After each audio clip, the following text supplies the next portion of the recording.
یہ سوال ہے جی کہ صحابہ کرام رضوان اللہ تعالی علیہم اجمعین کو جو لوگ یہ دعویٰ کرتے ہیں کہ ہم مانتے ہیں تو بغیر کسی کتاب کے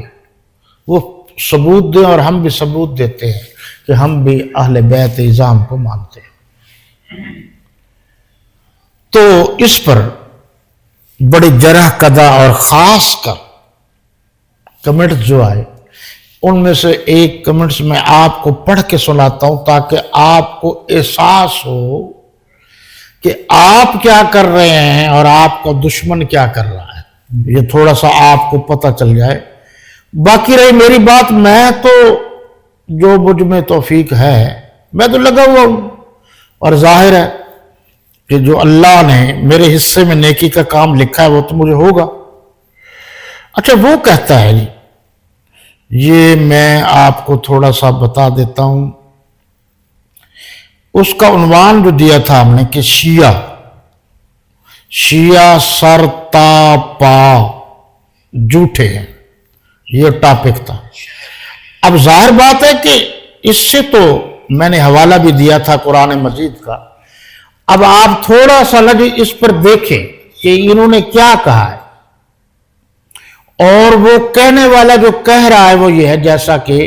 میں نے سورہ البقرہ کی آیت نمبر 137 کا حوالہ دیا تھا، اس میں انہوں نے کہا جو آپ نے حوالہ دیا ہے کہ صحابہ کرام کے ایمان کی دلیل ہے، یہ میں نے کہا تھا، تو پھر آپ نعوذ باللہ من ذالک قرآن کو حضور صلی اللہ علیہ وسلم سے بہتر جانتے ہیں جی، کیونکہ انہوں نے تو تینوں کو چھوڑ کر، لفظ پر غور کریں گے، کیونکہ انہوں نے تو تینوں کو چھوڑ کر مولا علی علیہ السلام کو کہا کہ یہ علی کل ایمان ہے، باقی تینوں کو نہیں کہا، یہ آپ ذہن میں رکھیں گے۔ دوسرا پوائنٹ مولانا صاحب نے کہا ہے کہ یہ نام نہیں لیتے، ہم کیوں نام لیں؟ اس لیے کہ نہیں مانتے۔ اگر اسی کو دلیل بنا لیا جائے تو آپ جمعہ کے خطبہ میں ذرا غور سے میری بات سننا، آپ کہتے ہیں جی آپ یہ کہتے ہیں وہ کہتے ہیں، میں ایسے نہیں کہتا، تو وہ کہتے ہیں کہ آپ جو ہے زہرا سلام اللہ علیہ کا نام تو لیتے ہیں جمعہ کے خطبہ میں، باقی جو 3-4 ہیں، اگر 4 ہیں تو ان کی بیٹیاں ہیں، تو ان تینوں کا نام کیوں نہیں لیتے؟ پھر ان کو نہیں مانتے کیا؟ مانتے ہوتے تو نام لیتے۔ ہمارے نزدیک حضور صلی اللہ علیہ وسلم کی بیٹی ایک ہے، جناب فاطمہ الزہرا، جن کی نسل پوری کائنات میں سادات اعظام موجود ہے۔ آپ نے یہ سن لیا، مجھے ضرورت اس لیے پیش آئی کہ آپ خود غور کریں۔ پہلی بات تو یہ ہے کہ آیت نمبر جو 137 ہے، فَإِنْ آمَنُوا بِمِثْلِ مَا آمَنْتُمْ بِهِ فَقَدِ اهْتَدَوْا، تو جناب کہا گیا کہ آپ اللہ کے نبی سے زیادہ سمجھتے ہیں، تو یہ اللہ کے نبی نے ہی تو تشریح کی ہے۔ بھائی آپ بھی غور کریں ٹھنڈے دل سے کہ سب سے پہلے تشریح اور تفسیر قرآن کی کس نے کی؟ سب سے پہلے تو ظاہر بات ہے ہادی عالم مرشد عالم سرور عالم صلی اللہ علیہ وسلم نے ہی تشریح کی ہے۔ تو انہوں نے اپنے تشریح میں بتایا ہے کہ اس سے مراد میرے دوست صحابہ کرام ہے، احادیث کا ذخیرہ اس سے بھرا پڑا ہے، پھر اجماع امت ہے، صحابہ کرام جو ہیں وہ کہا گیا کہ ان کے ایمان کو سامنے رکھ کر ایمان لاؤ، تو یعنی تمہارے ایمان کا معیار دیکھا جائے گا کہ صحابہ کرام کی طرح ایمان ہوگا تب معتبر ہوگا، ورنہ نہیں ہوگا۔ یہ کیسے کیا جاتا ہے؟ یہ غلط ہے۔ ہم کون ہوتے ہیں کہ قرآن کی تفسیر غلط کریں؟ لیکن میں آپ سے پوچھنا چاہتا ہوں کہ پوری دنیا کے مسلمان ما کانا محمد، یہ میں ٹھنڈے دل سے کہہ رہا ہوں، پر جذبات تو ویسے ہی ہیں، تاکہ جنہوں نے کہا ہے اکثر ان کا اعتراض ہوتا ہے کہ یہ مولوی حضرات غصے سے بات کرتے ہیں ہمیں سمجھاتے نہیں، اس لیے میں یہاں ذرا ٹھنڈی ٹھنڈی بات کر لیتا ہوں کہ پوری دنیا میں ما کان محمد نبا احد من رجالکم ولکن رسول اللہ وخاتم النبیین، ایک یعنی 100 میں سے بلکہ نہیں ہزاروں میں سے ایک آدمی ترجمہ اس کا خاتم النبیین کا اور کرتا ہے، باقی سارے مسلمان اور کرتے ہیں، تو پھر کس کا ترجمہ اور مفہوم مانا جائے گا؟ قادیانی اس کا ترجمہ اور مفہوم لیتے ہیں کہ قادیانی آخری نبی ہے، تو آپ بتائیں کس کا مفہوم لیا جائے گا؟ پوری دنیا کے مسلمان اس آیت سے مراد لیتے ہیں کہ صحابہ کرام کا ایمان ہی معیار اور حجت ہے، اور پوری دنیا کے مسلمانوں میں سے ایک یہ دو کہیں یہ یوں نہیں تو تفسیر بالرائے نہیں ہوتی۔ کیا حضرت علی رضی اللہ تعالیٰ عنہ نے اس آیہ مبارکہ کی یہی تفسیر بیان کی ہے جو آپ کہہ رہے ہیں؟ نہیں ہے۔ دوسری بات یہ ہے کہ اللہ کے نبی نے خلفائے ثلاثہ کو نہیں کہا بلکہ امام کل حضرت علی کو کہا ہے، یہ بات بالکل غلط ہے، حقیقت کے برعکس ہے۔ اللہ کے نبی نے فرمایا ہے کہ تمام صحابہ کرام پر ایمان لانا، اصحابی کالنجوم فبأیہم اقتدیتم اقتدیتم۔ دوسری جگہ بھی فرمایا صحابی فی امتی کالملح فی الطعام لا یصلح الطعام الا بالمل، کہ صحابہ کرام میری امت میں اس طرح ہے جس طریقے سے آٹے میں نمک ہوتا ہے، نمک نہ ہو تو روٹی کا مزہ نہیں آتا، صحابہ کرام کی محبت نہ ہو تو ایمان کا مزہ نہیں رہتا۔ اس لیے آپ ان باتوں پر غور کیجئے، اور تھوڑا سا میں آپ کو اور حوالہ دے دوں کہ آپ سورہ البقرہ کی آیت نمبر 13، سورہ البقرہ کی آیت نمبر 137، سورہ توبہ کی آیت نمبر 100، سورہ فتح اس کی آیت نمبر 10، 17 اور آخری آیت نمبر 29، سورہ محمد کی آیت نمبر 1، یہ کچھ میں نے آپ کو بتا دیا۔ آپ اس پر پوری ایمانداری سے باوضو ہو کر خانہ کعبہ کی طرف منہ کر کے اللہ کو حاضر ناظر جان کر پوری توجہ سے جو چاہیں ترجمہ اٹھا لیں اور پھر غور کرتے رہیں، اور یہ اللہ سے دعا کرتے رہیں کہ یا اللہ آپ نے اپنے کلام میں جو کہا ہے وہی ہو بہو میرے سمجھ میں آئے، تو پھر آپ دیکھ لیں۔ اب رہی بات کہ میں نے کہا تھا کہ اگر آپ صحابہ کرام کو مانتے تو آپ کی مسجدوں میں ان کے نام لکھے ہوئے کیوں نہیں؟ تو مجھے بڑی خوشی ہوئی کہ اس نے سچ بول دیا، ہم نہیں مانتے۔ یہی تو ہم کہتے آ رہے ہیں کہ نہیں مانتے، شروع سے ہمارے بزرگ کہتے آ رہے ہیں، اور تمہاری یعنی برسوں پہلے 500 600 سال پرانی کتابوں میں یہ لکھا ہوا ہے۔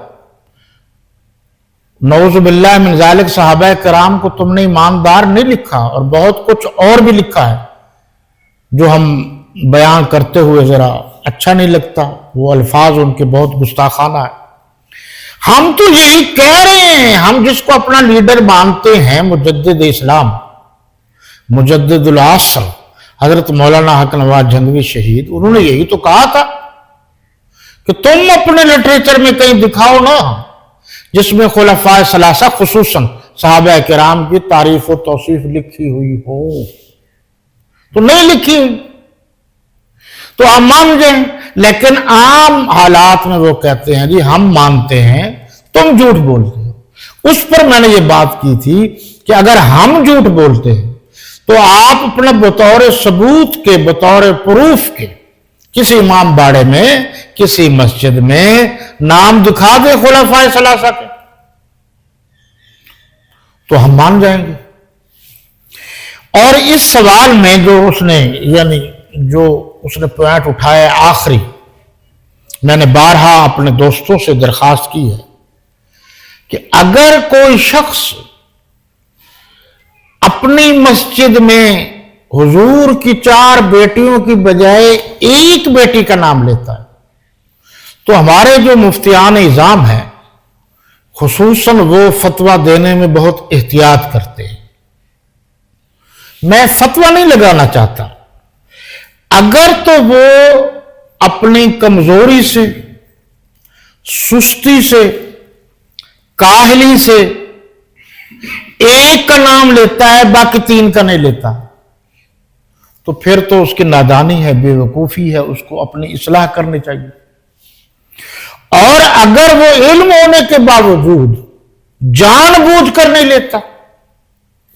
تو پھر یاد رکھیے سورہ الاحزاب کی آیت نمبر 59 میں یا ایھا النبی قل لازواجک و بناتک، بناتیک کا لفظ موجود ہے جو جمع کا ہے اور قرآن نص سے قطعی ہے. اگر کوئی عالم یعنی جان بوجھ کر صرف ایک کا نام لیتا ہے باقیوں کا نہیں لیتا، وہ نص سے قطعی کا منکر ہے. اس پر تمام صحابہ کا اجماع ہے، امت مسلمہ کا اجماع ہے، آج کے علماء کے تمام مسالک کا اجماع ہے کہ حضور کی 4 بیٹیاں ہیں. جو ایک کا نام لیتا ہے جان بوجھ کر وہ اپنے آپ کو دائرہ اسلام سے خارج سمجھے. ایک بات. دوسری بات ہے کہ پوری دنیا میں میرا چیلنج ہے، کوئی اہل سنت کا عالم، کوئی بھی سنی ہو، کوئی بھی ایک عالم یہ نہیں کہہ سکتا اور لکھ کر نہیں دے سکتا کہ اللہ کے نبی کی 4 نہیں 1 بیٹی تھی. 4 تھیں، 4 ہیں. مولانا خیر محمد جلندری رحمۃ اللہ علیہ نے خیر الفتاوی میں بھی 4 لکھی. ہمارے ہاں مطالعے کی بڑی کمی ہے، اس وجہ سے میری درخواست ہے اور انتہائی ہم تو چاہتے ہیں کہ شیعہ اپنی اصلاح کرے، ضد نہ کرے، ہٹ دھرمی نہ کرے، اللہ کے حضور جھک جائے. اور حضرت علی المرتضیٰ رضی اللہ عنہ نے جو اپنی زندگی میں فیصلے کیے ہیں ان فیصلوں کو مانے اور ان فیصلوں کو دل سے تسلیم کریں. مثلا آپ نے کہا ہے کہ مولا علی علیہ السلام کو اللہ کے نبی نے کہا ہے کل، تو پھر اس کل نے تو 2.25 برس حضرت صدیق اکبر کے پیچھے نمازیں پڑھی ہیں، 10.5 برس حضرت فاروق اعظم کے پیچھے نمازیں پڑھی ہیں، 12.5 سال کے قریب حضرت عثمان غنی رضی اللہ تعالی عنہم اجمعین کے پیچھے نمازیں پڑھی ہیں. تو حضرت علی المرتضیٰ نے ان کے پیچھے نمازیں پڑھی ہیں. یہ تاریخی حقائق ہیں. انہوں نے کوئی علیحدہ مسجد نہیں بنائی ان کے دور میں، ان کے دور میں کوئی اپنا علیحدہ امام باڑہ نہیں بنایا. اور میں اگلی بات کہتا ہوں کہ اگر تم کہتے ہو نمازیں نہیں پڑھی تو پھر مجھے بتاؤ حضرت علی رضی اللہ تعالیٰ عنہ نمازیں کہاں پڑھتے تھے اور کتنی نمازیں ہیں جو انہوں نے ان کے بغیر پڑھی ہیں. کیا حضرت علی المرتضیٰ نے مسجد نبوی کی جو نمازیں ہیں اتنا بڑا ثواب ان کو چھوڑ کر گھر میں نماز پڑھتے تھے؟ میری درخواست ہے کہ تمہارے بڑے جھوٹ بولتے ہیں، یہ ذاکر، یہ مولوی شیعوں کے جھوٹ بولتے ہیں. اور اگر آپ سمجھتے ہیں کہ یہ جھوٹ نہیں بولتے، ہم بولتے ہیں، تو پھر آپ عدالت کا دروازہ کھٹکھٹائیے، آپ ہم پر الزام لگائیے اور ہم عدالت کے روبرو جو بات آپ نے کہی ہے اس کا جواب دیں گے. اگر ہم عدالت میں یہ ثابت نہ کر سکے کہ حضرت علی رضی اللہ تعالی عنہ کے امام حضرت ابوبکر، حضرت عمر، حضرت عثمان تھے، ہم کہتے ہیں تھے، آپ کہتے ہیں نہیں تھے، ہم ثابت نہ کر سکے تو پھر جو عدالت فیصلہ کرے گی ہم اسے قبول کر لیں گے.